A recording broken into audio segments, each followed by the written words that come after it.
wide mouth with 2-inch teeth trying to take your arm off. Battling stingrays with razor-sharp whips. Oh my God, it's enormous. Where's the fish? All right, everybody stay cool now. Wrangling eels thicker than tree trunks. There he is. That's a big one. Take chances with it and you've lost your foot. Or you've had a large chunk taken out of your leg. And capturing the biggest squid on the planet. Tentacles hanging on to the side of the ship and wrapped around the gaffs and everybody yelling and screaming. Unbelievable battles between the world's most amazing anglers and mighty fish. Whether for science, sport or food, these are the most extreme encounters with monster fish.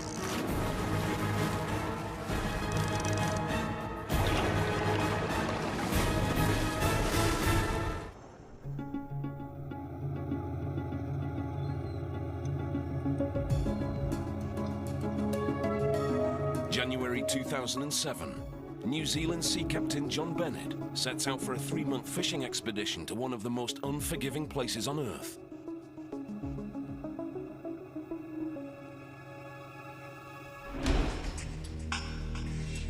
Antarctica.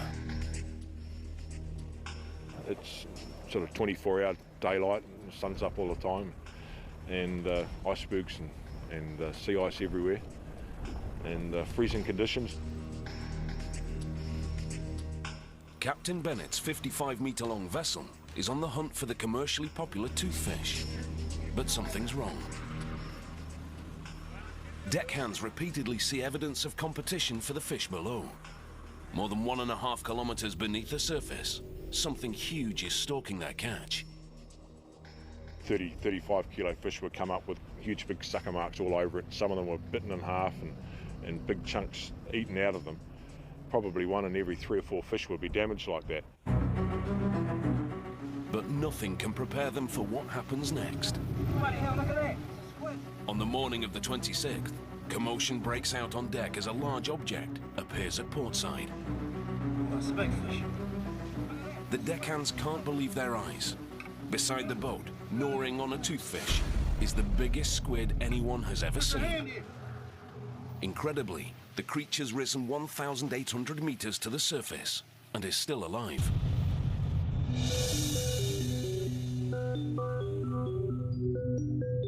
A tentacled beast, nicknamed the Kraken, has haunted seafarers for centuries. Yet it may actually be real. The colossal squid. The old woodcuts and illustrations of giant squid attacking ships and pulling people off the decks and under the water are pretty exciting, pretty telling. Squid are some of the planet's strangest creatures. Boneless, gelatinous, soaring through the ocean powered by an undulating water jet propulsion. Equipped with 2 feeding tentacles, they hunt with 8 grasping, outstretched arms, wrapping victims in a sucking, deadly embrace. Their arms are so strong, some squid species have been known to walk along the bottom of the ocean.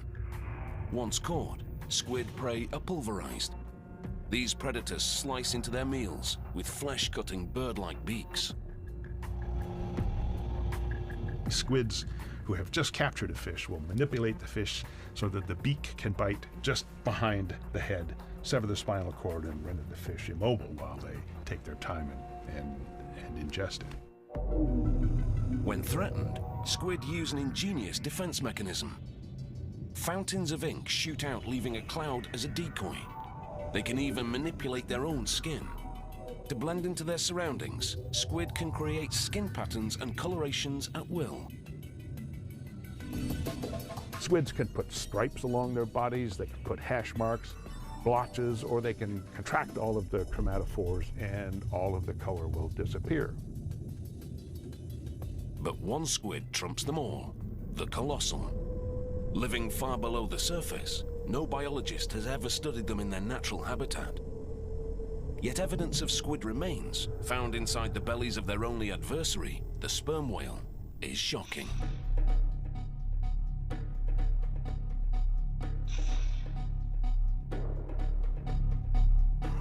An animal like the giant squid or the colossal squid may live for 3 years, but probably not much longer than that. What that means is that these animals grow incredibly fast, probably the fastest growth rates of any animal on Earth. For centuries, capturing this legendary creature was considered impossible, until one fishing expedition dared to defy the odds. It's not a good look when you're talking to the boys in the pub when you get home about the world's first and only colossal squid that got away. You know, I can just hear them saying now, yeah, right, you know. There's a hand here, mate. Here, take this. Back on the boat, as the deckhands stare in wonder at the mythical beast, they've got to move fast. Using pole gaffs, they scramble to secure the squid to the vessel. It's huge. Grab it in the neck there. Hurry up, we're gonna lose it. The men struggle to hang on, but the creature's jelly-like body makes maneuvering it next to impossible. The squid's tentacles begin winding around the gaffs. They were hanging on to this massive creature, and the squid's tentacles were moving around the gaff. So needless to say, my first thought was, careful, this might, you know, fight back. Roused from his cabin, Captain Bennett arrives on deck to a surreal scene. To see something like that alongside the ship, tentacles hanging on to the side of the ship and wrapped around the gaffs and everybody yelling and screaming, and I didn't really know what to do first. The ship is navigating a treacherous ice field. A decision has to be made, whether to stop the boat and save the squid for science, or to let it loose. I knew that we had something special here, and this was the first live colossal squid ever to be, you know, caught. Our reaction was to sort of retain it in the best condition that we possibly could. So that was going to be our challenge for the day. The captain decides to preserve the squid in the ship's holding well, but stopping the 1,500-ton vessel to pick up a sea monster was not in his plans. It's a daunting and dangerous task. The outside temperature is 2 degrees Celsius, the water a minefield of jagged icebergs. And as the crew strives to hold onto the squid, their gaffs keep sinking into its flesh. At one stage there we thought we were going to lose it. The gaffs weren't holding on well enough. We thought it was going to get free. You guys got it? Can we hold it there? The ship was still slowly moving through the water. The mate was driving, so he had to pull a pitch astern and slow it right down so that we weren't moving at all. That was tricky. The first mate manages to bring the boat to a grinding halt. The deckhands still have the squid hooked, but a successful capture is far from certain. We had the squid alongside, it was secure, and now we had to get it on board. We knew what we wanted to achieve, just didn't quite know how to do it. Let's go check it out, eh? It came up to the surface and seemed to intake a lot of water, and at that stage its bulk increased just about by double. And it was then that we realised just how big it was. It was enormous, it really was, it was huge. You go get the net. Jack, you go get the rope in my hand. The crew quickly lowers a gangway net alongside the boat, yet the creature eludes all efforts to wrangle it.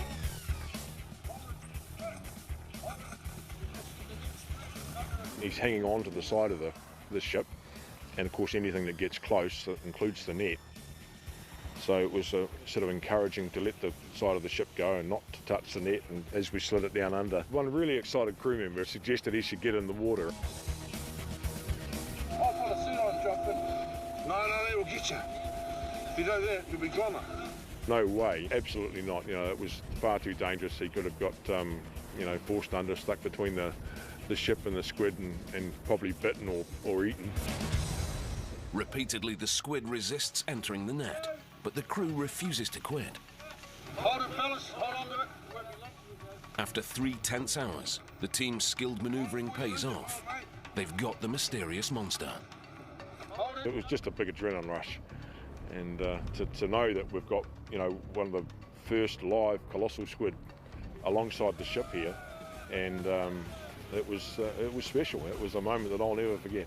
It's heavy. That squid is real heavy, fellas. But now there's another challenge, hauling the squid on board. It's so gigantic, the crew needs a massive winch to bring it onto the boat.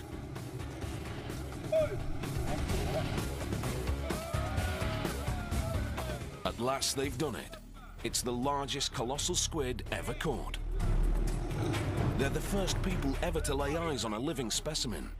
Estimated at over 450 kilograms, stretching more than 9 meters long, the size is jaw-dropping.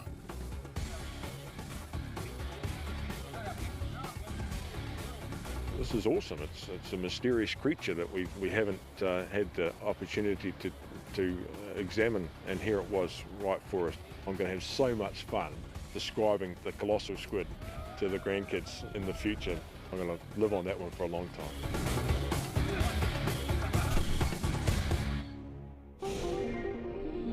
Today, the phenomenal beast is preserved at New Zealand's Te Papa Museum, a stunning glimpse of a deep ocean universe and a reminder of the importance of protecting these monster fish for the next millennia.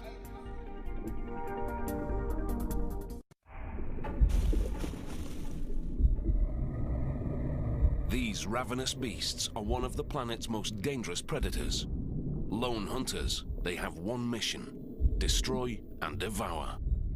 The tiger shark.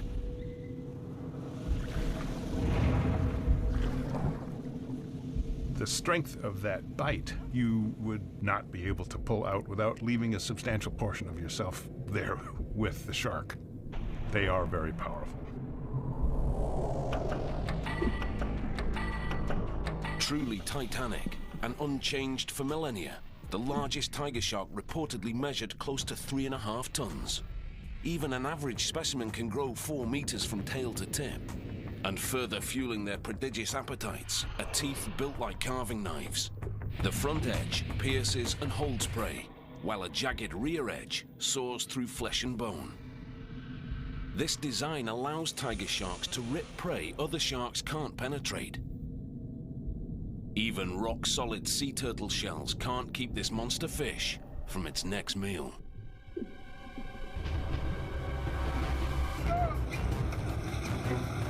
And even for professional anglers, battling a fighting tiger shark takes a staggering amount of skill and nerve. With shark fishing, the danger is when they come to the boat, because they attack you, they charge the boat, they try to bite you, and it's just, they're insane when they come to the boat. It's prehistoric.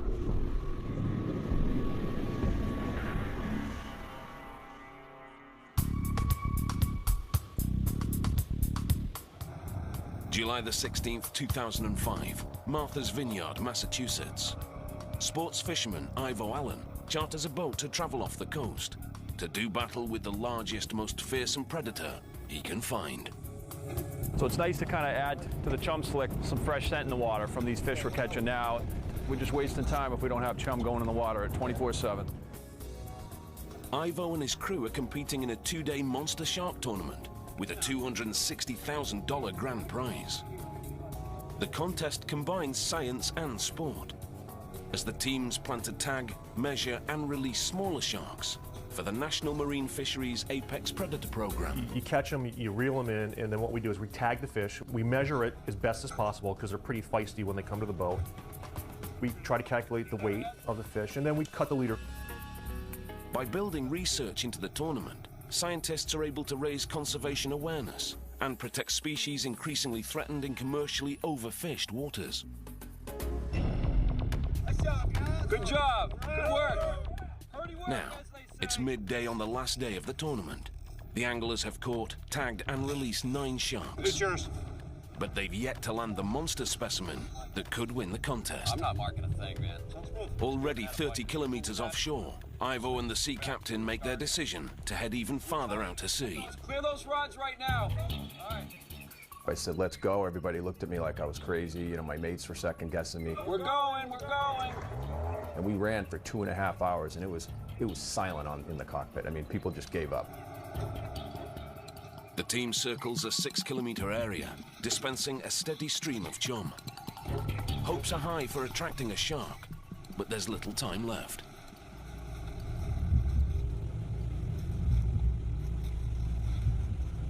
Do you see him out there, Brian, or no? No.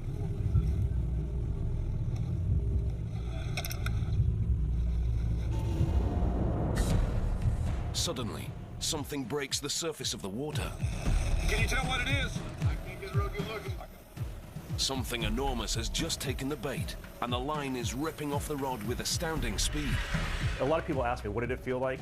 And you take your line with a hook on the end and go ahead and stand on the side of the freeway, and you hook a car that's going by at 30 miles an hour. That's exactly what it's like. Because it was just hold on for dear life. Very dangerous, guys. Be real careful. At the mercy of a gigantic fighting fish, the crew scrambles to clear the deck. They know all too well, if the lines get tangled, the monster shark can break away. I don't care if he's pulling. You pull back. We need this fish now. But just staying upright is a back-breaking struggle. At that point, I'm not even fighting the fish. I'm just holding on. Come on, that fish is tired, Ivo. Let's go. You know, trying being from pulled overboard. Waves are crashing into me, crashing over me, and it's a surreal experience. It's total adrenaline. How many feet we got? The tension on the line is unbearable. Ivo's straining for any leverage he can get. To gain some slack, the captain decides on a reckless gamble, changing course and heading towards the shark. Get that slack up. He reverses the boat towards the thrashing predator. Fish is going all over the place here. Approaching an enormous angry tiger shark is never a good idea, but the team's determined to win. Getting ready to get him, guys.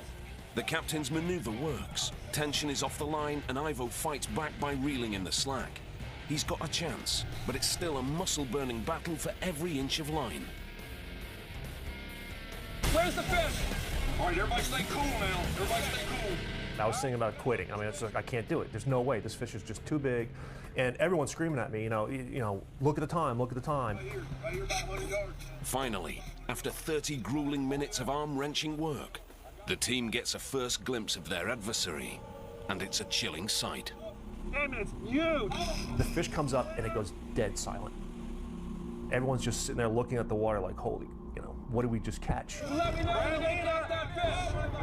What the hell do we have on the end of the line? Get it. Come on, man. And Jay just looks at me and he goes, big fish. And he looks scared. Let's go in there.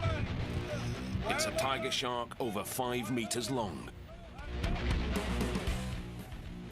The notorious predator's only a few feet from the boat and extremely agitated. The creature's powerful jaws are lashing out at anything and everything, including the boat. You have the 17-foot shark with a mouth that's 3 feet wide that's, jumping up onto the boat trying to bite anything it can. I'd never seen a shark so close to the boat of that size. So I was a little bit horrified. Though tired from the fight, the thrashing shark is still incredibly dangerous. The first mate stands ready with a rope and a large gaffing hook. All right, everybody, pay close attention, guys. I want everybody paying real good attention. You fall in the water, you're dead, because it's biting everything. Anything it can bite to get away, it's going to bite. So if someone fell over, they would have lost a leg or an arm or something. The first mate reaches into the ocean and grabs the enormous shark's tail. Get on! There you go. Pull it tight. Pull it tight. Pull it tight. Pull it tight. The team secures the fin to a tower on the back of the boat. And they've done it. They've captured a 540-kilogram tiger shark. My arms were killing me, my legs were killing me. I mean, there wasn't any part of my body that didn't hurt. It was just painful, but the exhilaration, everyone just picked me back up. They grabbed me from the deck and they're hugging me, they're giving me high fives, and it was crazy. But now the race is on. As the team speeds back to shore, the enormous tiger surfs the boat's wake. They're over 100 kilometers from the dock, with just over 3 hours left before the tournament deadline. We're all just looking at our watch. No one's saying anything, we're just looking at our watch. It wasn't going to happen.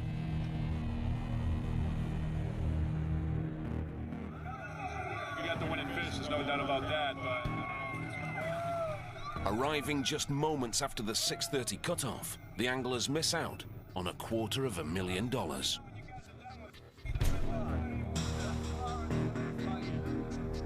Yeah, it really laid on my shoulders. If I could have gotten it in a little quicker, 6 minutes sooner, we would have won. Though the shark didn't survive the journey, biologists on hand dissect the fish for vital research. It's the biggest specimen the Apex Predator program has ever seen, and an invaluable opportunity to better understand these magnificent and deadly monster fish.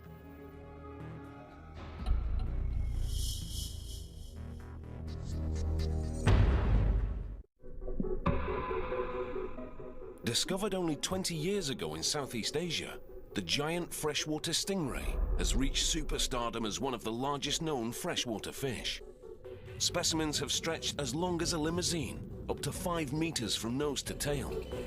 And scientists speculate they get even bigger, supersized rays weighing over half a ton. When threatened, this alpha predator has a secret weapon. Projecting from the base of its tail is a spear-like barb, over 30 centimeters long. And to seal the killer deal, it's lined with hooks. If you step on it and the barb pierces your skin, then you're going to get some of that toxin in your own tissue, and it can be really nasty. The ray's flattened surface area picks up resistance as it's pulled upwards, turning these beasts into dead weight. For anglers, it's a back-breaking struggle.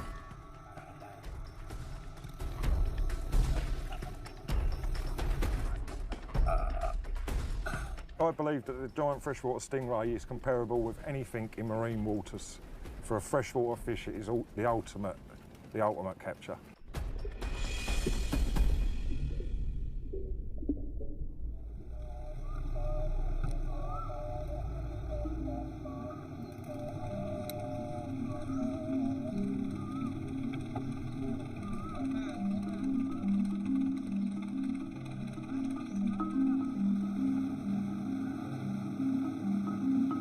March 2008, the Ban Pakong River, 80 kilometers southeast of Bangkok, Thailand. Home to the giant freshwater stingray. Local fishing guide, Wutachai Boy Kawensuan, has pioneered search strategies for giant rays in Asia.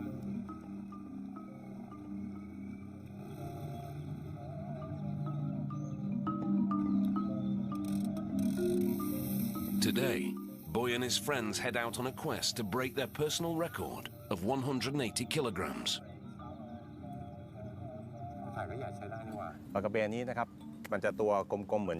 The giant stingray is like a dinosaur hiding at the bottom of the river. But if he's out there, we will find him.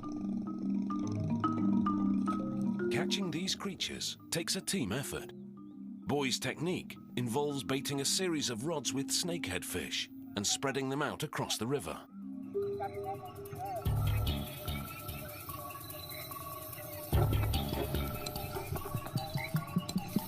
The men watch and wait.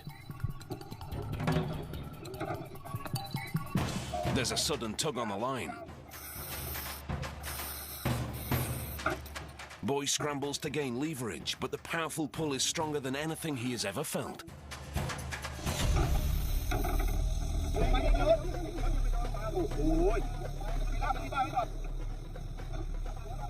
Chaos breaks out on the boat. The massive stingray is like a motor beneath the water, towing all 4 passengers upstream. It was a gigantic fish. It pulled the boat up and down the river. Like 5 or 6 guys, all like holding on for dear life to this giant fish.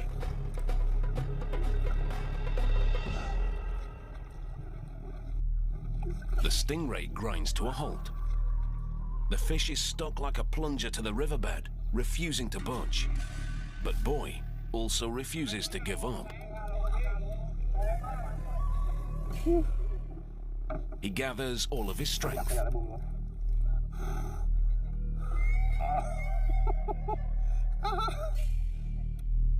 Characteristically, they clamp themselves onto the bottom of the riverbed. Very hard to shift these fish when they do that. You could be talking about a 200 kilo fish with possibly 200 kilos of mud and debris on top of it, you know.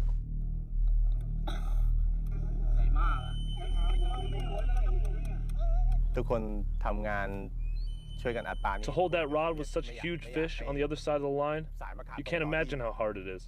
It's like carrying a big rock on your shoulder and running around.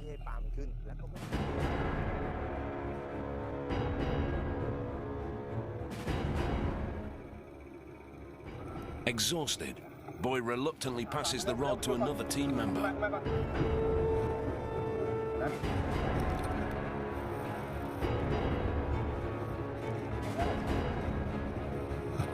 For 3 grueling hours, the men take turns fighting the fish. Their arms are trembling, their bodies tense with the prolonged struggle. The 4 anglers combined are no match for the gargantuan ray. One moment of lost concentration and the line will snap. The worn-out anglers are desperate for any help they can get.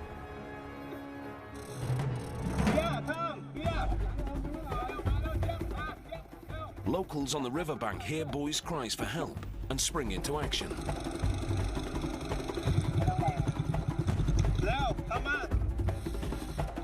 A small craft brings reinforcements to the fight. Incredibly, the battle continues for 3 more excruciating hours as the new crew takes turns on the rod. It's now 10 men versus 1 fish. I was just staring at the line. Please don't break. Please don't break. I have to see you. I have to see how big you are. Then, without warning, the ray surfaces. Come up now, come up now. It is twice the size of the boat. The stingray grows tired, but before the men can land it, the exhausted anglers must risk their lives. The ray's huge toxic stinger whips at the surface. Boy grabs the ray and another angler lunges for the lethal harpoon. The tail was flailing around. The guys grabbed the tail underneath the barb at the base of the tail and quickly wrapped a bandage around the barbs on the tail. With the dangerous tail subdued, the men now face a final challenge, landing a fish the size of a refrigerator. The ray's too big for the net and the boat. The crew's only hope is to ground the monster ray in shallow water.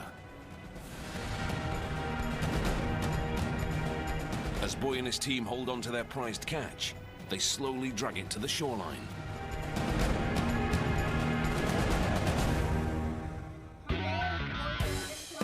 At last, they've landed the biggest ray they have ever seen. The stunned crowd stares in wonder at the colossal beast, weighing 1/4 ton, with a wingspan of over 2 meters. The prehistoric ray's a world record freshwater catch on rod and reel.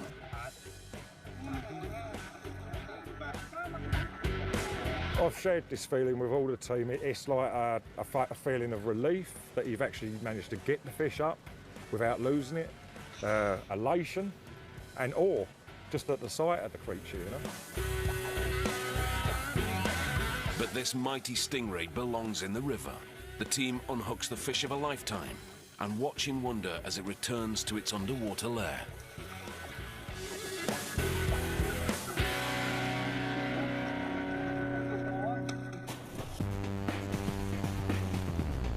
Among the ocean's mightiest monster fish, this fish is one of the biggest bullies. Pure muscle packed into a compact killer package. Fearless, aggressive, outmaneuvering the competition, they swoop in at turbo speed, decimating prey.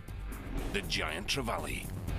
The giant trevally makes me think of a Shelby Cobra. A lot of power into a pretty small package that accelerates like nobody's business. Tropical Pacific alpha predators, giant trevallies patrol reefs with attitude. Capable of reaching nearly 68 kilograms, stretching over 1.5 meters long, trevallies harass everything in sight, even sharks. Here, a trevally takes food right out of a barracuda's ripping jaws.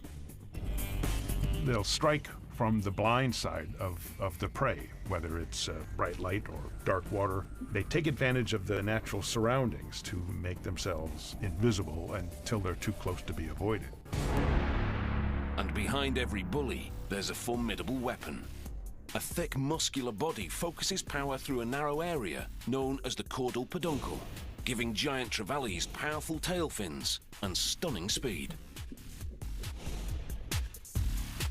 With such aggressive power, the giant trevally is one of nature's toughest targets, turning a catch into a contact sport.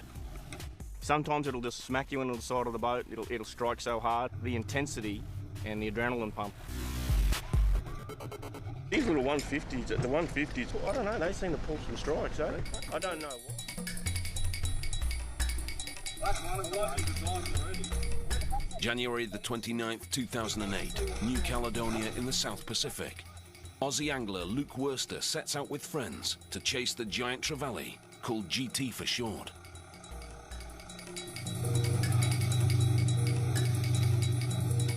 For passionate fishermen like Luke, this muscular fish is a fierce opponent that must be treated with respect.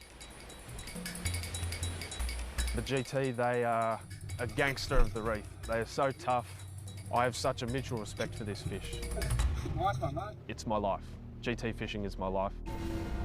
And catching this monster fish is no easy task. I specifically am training just for GT fishing. Cramps up there, cramps in the bicep, and cramps up here, cramps in the forearm. If you're not in shape, GTs will find your weakness. The environment alone is challenging. I'll just take the boat over here and just spin it around back into the wind just to give you a good angle. GT live a few kilometers offshore, often amongst huge waves. Out here, Luke and his friends throw cast after cast. And they aren't the only predators on the hunt for GT. Sharks also circle ominously beneath. Oh, look at him, look at him, look at him. Reef shark, reef shark. Oh, he's only sharked him. We've just hit a patch of bait, got our lure in the middle of it, hooked up a GT, and as soon as we've hooked up, we've had a big shark, big whaler shark. Well, needs no words. As dusk approaches, the group decides to stop for the day. But Luke casts one last time. One last cast in. Oh, yep. There it is. And quickly feels a massive tug on the line. Sometimes a big GT can just maul and just throw up water everywhere. And you know, that's a big fish. Sometimes they can slurp it. This was one of those strikes. In an effort to pull the GT off the reef, the anglers gun the boat. But the trevally has other plans. Amazingly, this tenacious fish is overpowering the vessel. It wasn't moving. If anything, the fish was pulling us back to the reef with the boat. As soon as they pull you back to the reef, you're gone. They'll cut you off, and you'll have lost all your hard work. That's a big one, big one. To make matters worse, the giant trevally is ripping the rod from Luke's hands. He's got that rod dug straight into his gut, like, you know, he's going to need surgery to remove it. He's holding on for grim life, just trying to get as much gain on that fish as he possibly can. The angler struggles to get his footing and stay in the boat, but his arms are losing sensation. In this brutal tug of war, Luke is losing.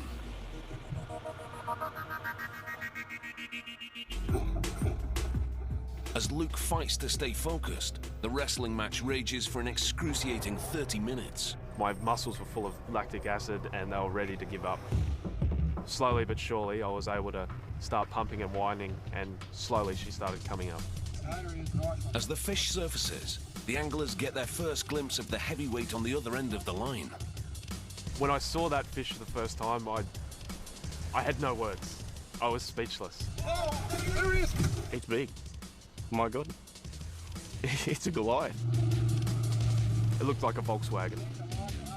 The giant trevally is built on a monster scale, the biggest the group has ever seen.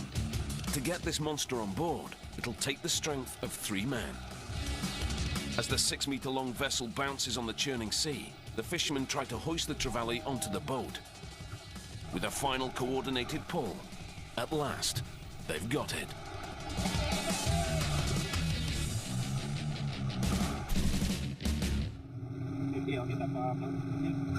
It was taking up all the space. We had no space to move. We just had this big slab-sided GT, and we almost didn't know what to do with it. It was that big. The giant trevally's over 60 kilograms and an estimated 1.5 meters long, a Goliath of the reef. It's the catch of a lifetime, but Luke is passionate about fish species survival. He knows he must release the GT as soon as possible. Pumping the fish's gills with seawater to keep it breathing, he carefully places his catch back in the ocean. Once we released that fish, she gave a few kicks, but then she started to descend. But she didn't descend normally. She turned on her side and she was basically exhausted from the fight and dying. The anglers watch in horror as the GT begins to spiral to the bottom. Luke does the unthinkable. He dives into shark-infested waters to save the fish. On board, his friends are in a panic. Come on, mate. Don't worry, it's only a fish, mate. Come on. Get out of the water. Get out of the water. The fish will be fine. I did think about it just as I was jumping in the water, but as soon as I was in, it's now or nothing. It's not a chance that I'll get again, and if I don't take it now and try to make a difference, then I'm not going to feel right. Ignoring his friend's anxious cries, Luke cradles the massive GT in his arms. As he struggles to move water through the giant fish's gills, they both become predator targets. At that point, you step into their realm, you are bait. So there's always that chance.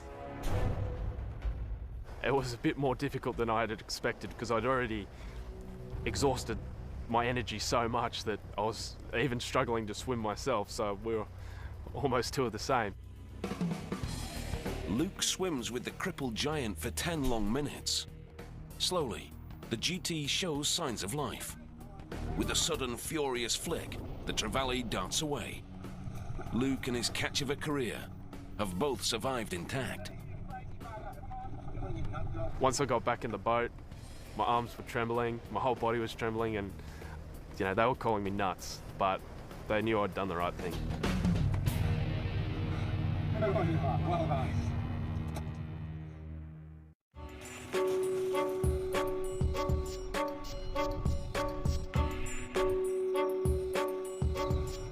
September the 8th, 2008, the English Channel, home to some of the most famous shipwrecks of World War II. The big wreck of fishing today or a small one? And for modern anglers, the perfect place to hunt for an elusive opponent, the conger eel. Now, for the first time in 30 years, conger enthusiast and devoted shore fisherman Roger Beer will fish from a boat, heading into the channel to chase this mighty fish. The expedition starts slowly. Luring the conger is a painstaking art. The eel prefers the safety of shipwrecks and must be coaxed out of any chosen hiding place. Roger feels a nibble on the line. A conger is toying with his bait.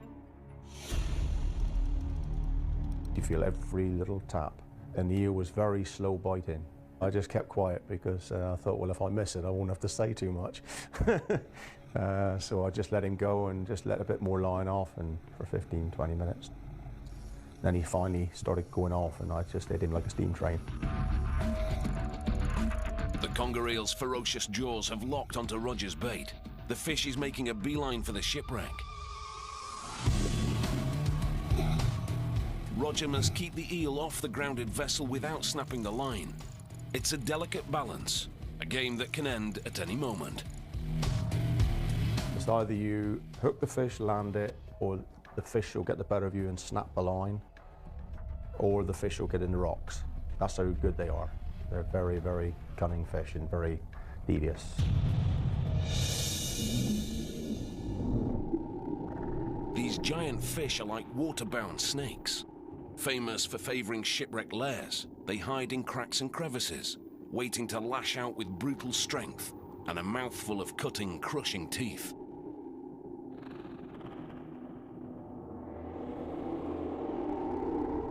They resemble a big snake, a big python or anaconda. Lots of muscle packed into a big, long, tubular shape. They're very impressive animals. Able to reach lengths of over 3 meters, weighing more than 113 kilograms, congers are like creatures from science fiction.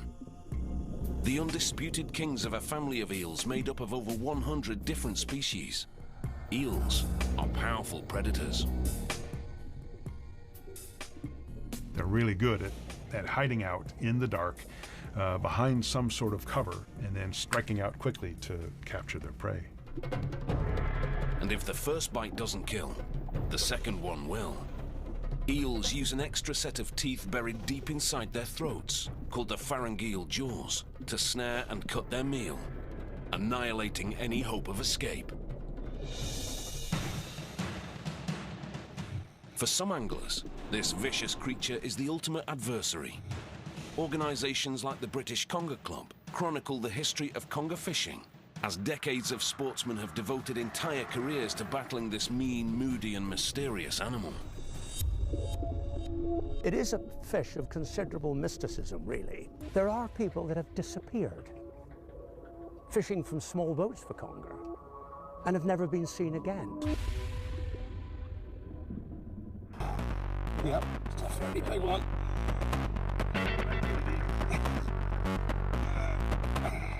Back on the boat, Roger's experienced hand wins out. He keeps the eel in the open channel, but he soon faces an even tougher test. Certainly tires you out. Endurance. The strength of the hooked conger is overwhelming. It's clear this is no ordinary eel. I was concentrating on being one jump ahead of the eel. After 10 minutes or so, your arms start to not belong to you. So you've got to concentrate to get that bit of power back. It was very uncomfortable trying to land the fish. Not a bad one, Rog. Without warning, the eel suddenly surfaces. There he is, Gord. It's huge. A monster specimen stretching across the surface of the water like a giant snake. The fish, as it came up to the surface, I have never seen anything like it. I've seen eels to 80, 90 pounds, but this dwarfed it. Oh, it's bloody huge, right? Big one. But the conger doesn't stay up for long. With a sudden burst of energy, the eel makes a dash for the ocean floor. With luck, I managed to get him up, but every time I got him up, halfway, he went straight down again. He's diving. He kept going down again, and then up, and then down again. The line can snap at any moment. Roger struggles to stay as sharp and strong as the monster fish below. That's better, Roger. Keep going. After 30 grueling minutes, a breakthrough. The eel bobs back on the surface, showing signs of exhaustion. It's all right. But the battle isn't over yet. To land the catch, Roger's got to get the dangerous fish into the boat. Most of the fish are lost to the gaff because they're so powerful. When they do a spin, they can rip a gaff at your hand, pull you in. Okay. The anglers hold their breath as the captain readies the gaff. Any experienced eel fisherman knows the closer you get to these predators, the greater the risk of losing your own flesh in their snapping jaws. You just keep away from its mouth because it's got big teeth. Big female. Marshalling his strength in one swift move, the captain hooks the gigantic eel and swings it into the boat.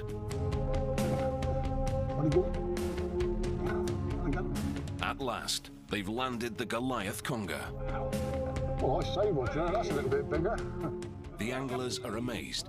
The eel is even bigger than they imagined. Cheers. Good one. Nice one, mate. Cracker. Once you don't kick you, I'll be all right. Cracker. Almost 3 meters long, weighing in at 49 kilograms. It's the biggest conger captured off the coast of England in a decade. Oh, well, it was phenomenal. It was brilliant. You know, I couldn't believe that I'd done it on the first trip out. 110. That's all I need is a 100-pounder. Biggest deal I've ever seen. Maybe a little bit bigger.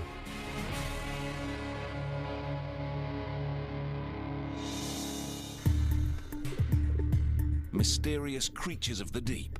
They have inspired us, challenged us, and fed us for centuries. Now we must strive to protect and